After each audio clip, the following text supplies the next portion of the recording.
हम लोग पढ़ेंगे समांतर रेखा के बारे में। सबसे पहले समांतर रेखा से परिचित होंगे। समांतर रेखा क्या होती है या समांतर रेखा किसे कहते हैं? तो जब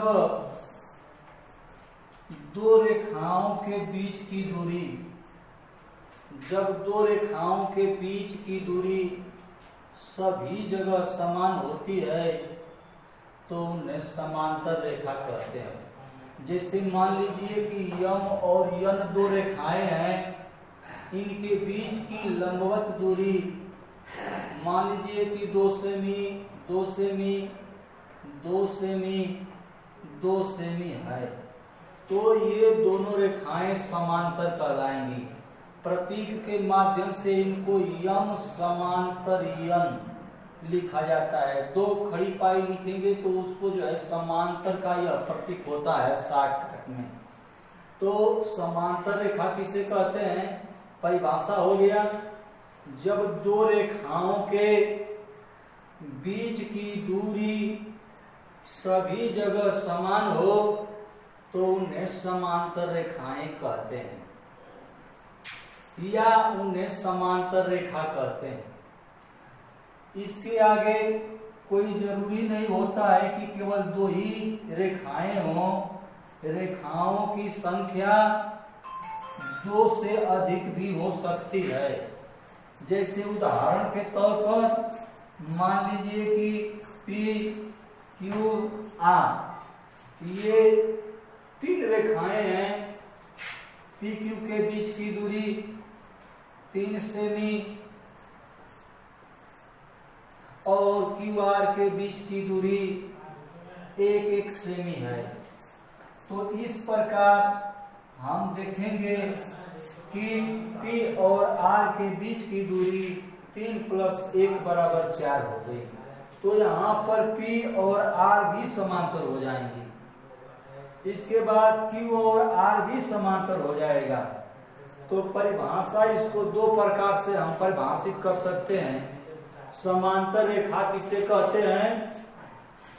जब 2 रेखाओं के बीच की दूरी सभी जगह आपस में समान हो, बराबर हो, तो उन्हें समांतर रेखा कहते हैं। दूसरी परिभाषा, जब 2 या 2 से अधिक, जब 2 या 2 से अधिक, या लगा देंगे तो और परिभाषा जो है बढ़िया बन जाएगी। जब 2 या 2 से अधिक रेखाओं के बीच की दूरी सभी जगह समान हो तो उन्हें समांतर रेखाएं कहते हैं। समांतर शब्द से ही स्पष्ट हो जाता है, समांतर बराबर समान धन अंतर। तो अंतर का मतलब हुआ दूरी के विषय में होगा, समान माने समान बराबर।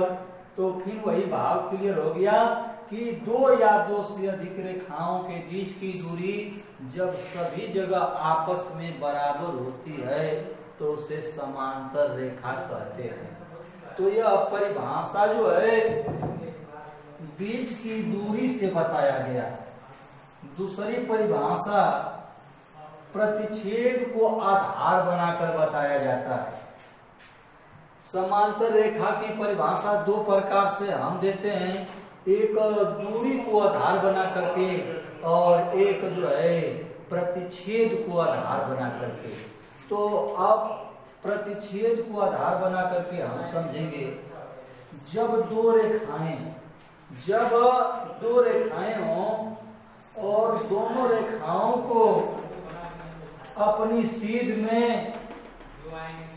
आगे या पीछे की ओर अनंत तक बढ़ाने पर जब एक दूसरे को कभी भी प्रतिच्छेद नहीं करते हैं तो उन्हें समांतर रेखाएं कहते हैं। जैसे चित्र से स्पष्ट है, यह रेखा यम है, दूसरी रेखा यन है, इनके बीच की दूरी या इसको कहेंगे कि इनको यम को हम अनंत तक बढ़ाए हैं, आगे की तरफ और इधर पीछे की तरफ। रेखा यन को भी हम आगे की तरफ और पीछे की तरफ बढ़ाए हैं अनंत तक, लेकिन ये दोनों रेखाएं एक दूसरे को कभी प्रतिच्छेद नहीं कर रही।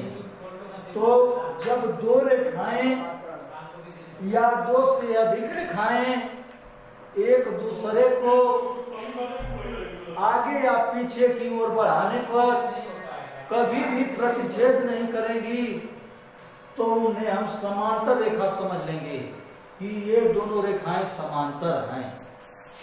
यदि दोनों रेखाएं जब प्रतिच्छेद करेंगी तो कभी समांतर नहीं होंगी। जैसे मान लीजिए कि यह रेखा यल है और एक दूसरी रेखा जो है यन है। ये दोनों रेखाएं एक दूसरे को प्रतिच्छेद कर रही हैं। जब प्रतिच्छेद कर रही हैं तो ये दोनों रेखाएं कभी भी समांतर नहीं होंगी। यल नाट समांतर यन, यल नाट समांतर यन। जब दो रेखाएं या दो से अधिक रेखाएं एक दूसरे को प्रतिच्छेद करेंगी तो वे रेखाएं कभी समांतर नहीं होंगी। और जब कभी भी प्रतिच्छेद नहीं करेंगी, उनको कितना हो आगे की ओर या पीछे की ओर बढ़ाया जाए, लेकिन जब प्रतिच्छेद नहीं करेंगी तो समांतर होंगी, और जब प्रतिच्छेद करेंगी तो कभी समांतर नहीं होंगी। तो समांतर रेखा का परिभाषा दो प्रकार से व्यक्त किया जाता है, एक बीच की दूरी को आधार बनाकर और दूसरा परिभाषा प्रतिच्छेद को आधार बना करके। तो बीच की दूरी वाला परिभाषा पहले स्पष्ट किया जा चुका है। अब जो है प्रतिच्छेद बिंदु को, अब कोई पूछेगा कि समांतर रेखा किसे कहते हैं, तो प्रतिच्छेद बिंदु को आधार बना करके बोलेंगे, बताएंगे कि जब दो या दो से अधिक रेखाएं, जब दो या दो से अधिक रेखाएं हो, उनको आगे या पीछे की ओर बढ़ाया जाए, और बढ़ाने पर जब एक दूसरे को कभी भी प्रतिच्छेद न करती हो या न करें तो उन्हें समांतर रेखा कहते हैं। जैसे पूर्व चित्र में, ऊपर वाला चित्र में ये दोनों जो है एक दूसरे को प्रतिच्छेद नहीं कर रही है, तो इसलिए इसको कहेंगे यम समांतर यन। नीचे वाला फिगर में, चित्र में, ये यल और यन दो रेखाएं हैं जो एक दूसरे को बिंदुओं पर प्रतिच्छेद कर रही हैं, अतः इसको कहेंगे यल नाट समांतर यन। यल जो है यन के समांतर नहीं है। अतः हम इस निष्कर्ष पर पहुंचे कि दो प्रतिच्छेदी रेखाएं कभी भी समांतर नहीं होती हैं। यदि समांतर होंगी तो प्रतिच्छेद नहीं करेंगी, यदि प्रतिच्छेद करेंगी तो कभी समांतर नहीं होंगी। बस इतना ही समझ लेना है। हाँ, अब यदि दो समांतर रेखाएं हो जिनमें कोई तिर्यक रेखा प्रतिच्छेद करती हो, तो कोण के विषय में हम जानेंगे। जब दो समांतर रेखाओं को कोई तिर्यक रेखा प्रतिच्छेद करती है तो एकांतर कोण आपस में बराबर होते हैं। जैसे चित्र पर देखिए, कोण 1 और कोण 2 एकांतर कोण है। कोण 1 समांतर रेखा यम के नीचे और कोण 2 समांतर रेखा यम के ऊपर। कोण 1 तिर्यक रेखा के बाईं ओर और कोण 2 जो है तिर्यक रेखा के दाहिनी ओर है। इसको एकांतर समझते हैं। एकांतर कोण का पहचान होना चाहिए। जब तक एकांतर कोण का पहचान नहीं जानेंगे तब तक जो है हम बढ़िया से समझ नहीं पाएंगे समांतर रेखा और इसके कोण के विषय में। तो यम और यन दो समांतर रेखाएं हैं जिनमें एक तिर्यक रेखा टी प्रतिच्छेद कर रही है। जब दो समांतर रेखाओं को कोई तिर्यक रेखा प्रतिच्छेद करेगी या करती है तो उसके द्वारा बनाए गए एकांतर कोण आपस में बराबर होते हैं। यदि यम समांतर यन, तब कोण 1 बराबर कोण 2। कोण एक बराबर कोण दो होगा। एक और दो एकांतर कोण है। इसी का उल्टा कर लेंगे, यदि कोण एक बराबर कोण दो तो यम समांतर यन। तो यहाँ जो एक बार सीधा और एक बार विलोम समझेंगे। यदि दो रेखाएं समांतर होंगी तो तिर्यक रेखा से बनाए गए एकांतर कोण आपस में बराबर होंगे। यदि दो रेखाओं को कोई तिर्यक रेखा इस प्रकार प्रतिच्छेद करे कि एकांतर कोण आपस में बराबर हो तो दोनों रेखाएं समांतर होंगी। तो इसको समझ लेना है, यदि रेखाएं समांतर होंगी तो एकांतर कोण आपस में बराबर होंगे। यदि एकांतर कोण बराबर होंगे तो दोनों रेखाएं परस्पर समांतर होंगी। एक बार सीधा समझेंगे और एक बार विलोम समझेंगे। आगे चलते हैं। कोण 3 का एकांतर कोण 4 है। कोण 3 का एकांतर कोण 4 है। कैसे समझेंगे? एकांतर कोण में हमेशा विपरीत नियम चलता है। समांतर रेखा के नीचे तो यह समांतर रेखा के ऊपर, यह जो है तिर्यक रेखा के दाहिनी ओर तो यह तिर्यक रेखा के बाईं ओर। कोण 3 का एकांतर कोण 4 और 4 का एकांतर कोण 3। जैसे हम कहे हैं 1 का एकांतर कोण 2 तो 2 का एकांतर कोण 1, 3 का एकांतर कोण 4 तो 4 का एकांतर कोण 3। इसी प्रकार से आगे समझ लेते हैं। 5 कोण 5 का एकांतर कोण 6। कैसे? समांतर रेखा के ऊपर तो यह समांतर रेखा के नीचे, यह जो है तिर्यक रेखा की बाईं ओर तो यह जो है तिर्यक रेखा की दाहिनी ओर। अतः कोण 5 का एकांतर कोण 6 होगा। कोण 5 बराबर कोण 6 और कोण 6 बराबर कोण 5, क्योंकि ये एकांतर कोण है और यम और यन दोनों रेखाएं समांतर हैं, इसलिए कोण 5 बराबर कोण 6। इसी तरह से आगे समझ लेंगे। कोण 7 का एकांतर कोण 8। समांतर रेखा के ऊपर तो यह जो है समांतर रेखा के नीचे, यह जो है तिर्यक रेखा के दाहिनी ओर तो यह जो है तिर्यक रेखा के बाईं ओर। एकांतर कोण में हमेशा उल्टा उल्टा कोण होते हैं। तो 7 का एकांतर कोण 8 और 8 का एकांतर कोण 7। तो हम जो है दो निष्कर्ष निकाले हैं। यदि दो रेखाएं समांतर होंगी तो एकांतर कोण आपस में बराबर होंगे। अविलोम जब एकांतर कोण आपस में बराबर होंगे तो दोनों रेखाएं परस्पर समांतर होंगी। दोनों कथनों को बढ़िया से समझ लेना है। इसके आगे चलते हैं संगत कोण के बारे में।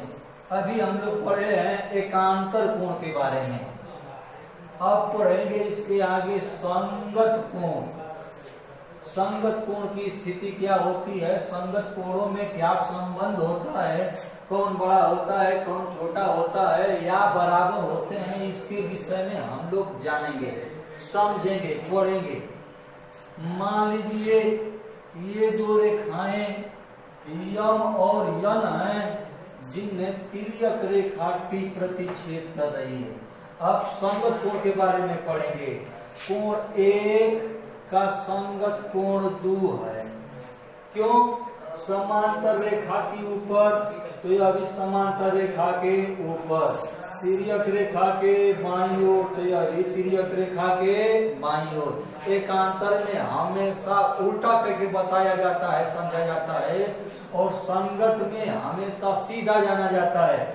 समान कोण 1 जो है समांतर रेखा यम की ऊपर है तो कोण 2 भी समांतर रेखा यम की ऊपर है। कोण 1 तिर्यक रेखा टी की बाईं ओर है तो कोण 2 भी तिर्यक रेखा के बाईं ओर है। अतः इसको संगत समझेंगे। कोण 1 का संगत कोण 2 और कोण 2 का संगत कोण 1 होगा और ये दोनों कोण आपस में हमेशा बराबर होंगे। कोण 1 बराबर कोण 2, कोण 1 बराबर कोण 2 या कोण 2 बराबर कोण 1 होंगे।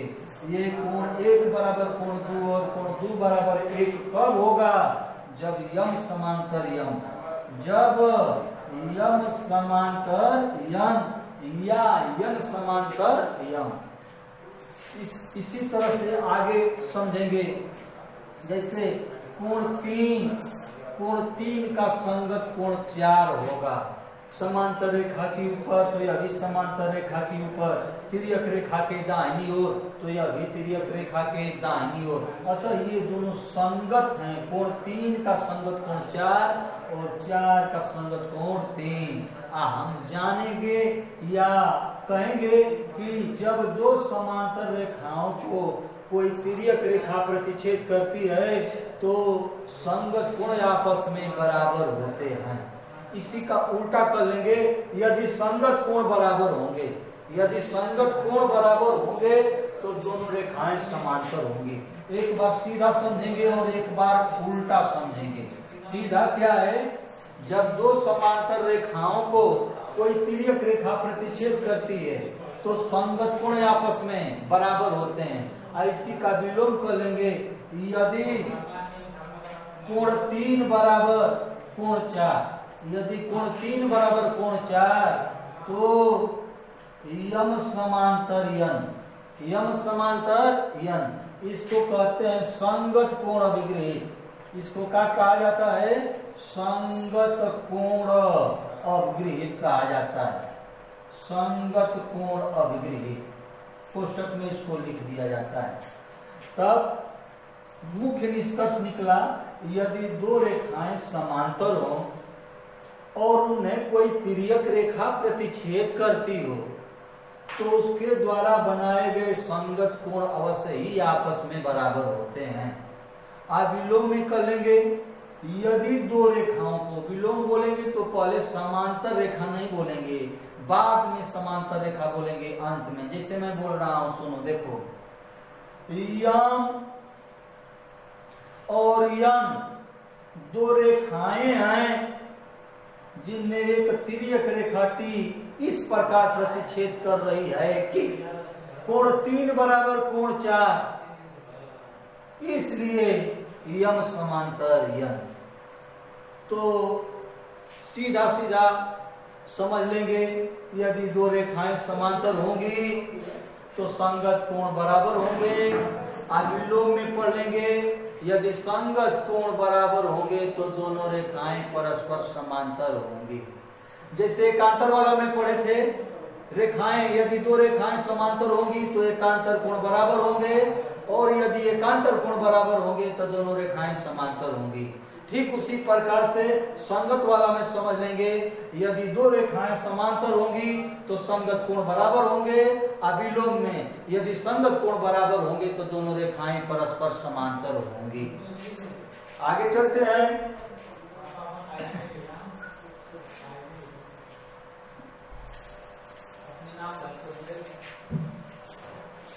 तीसरा सिद्धांत, तीसरा नियम समांतर रेखा के संबंध में विषय में, यहाँ जो है यम और यन समांतर रेखाएं, यम और यन समांतर रेखाएं हैं, दिया गया है, ज्ञात है, बताया गया है। यम और यन दोनों समांतर रेखाएं जिन्हें तिर्यक रेखा टी प्रतिच्छेद कर रही है। तब तीसरा नियम, जब दो समांतर रेखाओं को कोई तिर्यक रेखा प्रतिच्छेद करती है, जब दो समांतर रेखाओं को कोई तिर्यक रेखा प्रतिच्छेद करती है तो तिर्यक रेखा के एक ही ओर के अंतर कोणों का योगफल 180 अंश होता है। चित्र में देखिए, जो कोण 1 और कोण 2 हैं वो तिर्यक रेखा के एक ही ओर के, या तो अतिर्यक रेखा के बाईं ओर के कोण हो या तो अतिर्यक रेखा के दाहिनी ओर के कोण हो, एक ही ओर के कोण होना चाहिए। वो अभी वाय कोण नहीं, अंत कोण होना चाहिए। तो यम और यन दो समांतर रेखाएं हैं जिनमें तिर्यक रेखा टी प्रतिच्छेद कर रही है, इसलिए कोण 1 धन कोण 2 बराबर 180 अंश। तो इस सिद्धांत को कहते हैं, समझते हैं, यदि दो समांतर रेखाओं को कोई तिर्यक रेखा प्रतिच्छेद करती है तो तिर्यक रेखा के एक ही ओर के अंतःकोणों का योगफल 180 अंश होता है। या इसको कर लेंगे कि जब दो समांतर रेखाओं को कोई तिर्यक रेखा प्रतिच्छेद करती है तो तिर्यक रेखा के एक ही ओर के अंतःकोण संपूरक होते हैं। संपूरक का मतलब जब दो कोणों का योगफल 180 अंश हो, तो इसको संपूरक कर लें या कोणों का योगफल 180 अंश कर लें, दोनों का भाव एक ही है। तो हम लोग समझे हैं तीसरी स्थिति में जब दो समांतर रेखाएं हैं और उन्हें कोई तिर्यक रेखा प्रतिच्छेद कर रही है तो तिर्यक रेखा के एक ही ओर के अंतःकोणों का योगफल सदैव 180 अंश होता है। या वे दोनों अंतःकोण संपूरक होते हैं। चित्र पर आगे देखिए, कोण 3 है और ये कोण 4 है। यम और यन समांतर रेखा है, तिर्यक रेखा टी है। कोण 3 और कोण 4 जो है तिर्यक रेखा के एक ही ओर के अंतःकोण है। तो पहले की भांति इसको कर लेंगे, कोण 3 धन कोण 4 बराबर 180 अंश। यह कोई जरूरी नहीं है कि अंतःकोण जो है तिर्यक रेखा के केवल बाईं ओर के ही हो या दाहिनी ओर के ही हो, चाहे वह बाईं ओर के हो चाहे दाहिनी ओर के हो, लेकिन नियम एक ही चलता है। वह नियम है जब दो समांतर रेखाओं को कोई तिर्यक रेखा प्रतिच्छेद करती है तो तिर्यक रेखा के एक ही ओर के अंतःकोणों का योगफल 180 अंश होता है। इसके विलोम में हम कह लेंगे यदि कोण 1 धन कोण 2 बराबर 180 अंश तो यम समांतर यन, तो यन समांतर यन, इसको विलोम में समझेंगे। यदि दो रेखाओं को कोई तिर्यक रेखा इस प्रकार प्रतिच्छेद करे कि तिर्यक रेखा के एक ही ओर के अंतःकोणों का योगफल 180 अंश हो तो वे दोनों रेखाएं परस्पर समांतर होती हैं। यदि कोण 3 धन कोण 4 बराबर 180 अंश तो यम समांतर यन, फिर वही पहले ही वाला नियम है, तिर्यक रेखा के कई ओर के अंतःकोणों का योगफल जब 180 अंश होता है तो दोनों रेखाएं समांतर होती हैं। इसको एक बार और पुनः जो है रिवाइज कर दे रहे हैं, एक बार सीधा और एक बार उसी का विलोम। यदि दो समांतर रेखाएं हो और उन्हें कोई तिर्यक रेखा प्रतिच्छेद करती हो तो तिर्यक रेखा के एक ही ओर के अंतःकोणों का योगफल 180 अंश होता है। या वे दोनों अंतःकोण एक दूसरे के संपूरक कोण होते हैं। इस कथन का विलोम कथन, यदि दो रेखाओं को विलोम में पहले समांतर नहीं बोलेंगे, केवल रेखा बोलेंगे, समांतर बाद में बोला जाता है। बहुत लड़के शुरुआत में समांतर बोल देते हैं, गलत हो जाता है। सुनो ध्यान से, यदि दो रेखाओं को कोई तिर्यक रेखा इस प्रकार प्रतिच्छेद करे कि तिर्यक रेखा के कई ओर के अंतःकोणों का योगफल 180 अंश हो तो वे दोनों रेखाएं परस्पर समांतर होती हैं। तो शॉर्टकट में इसको समझ लेंगे, यदि दो रेखाएं समांतर होंगी तो तिर्यक रेखा के कई ओर के अंतःकोणों का योगफल 180 अंश होगा।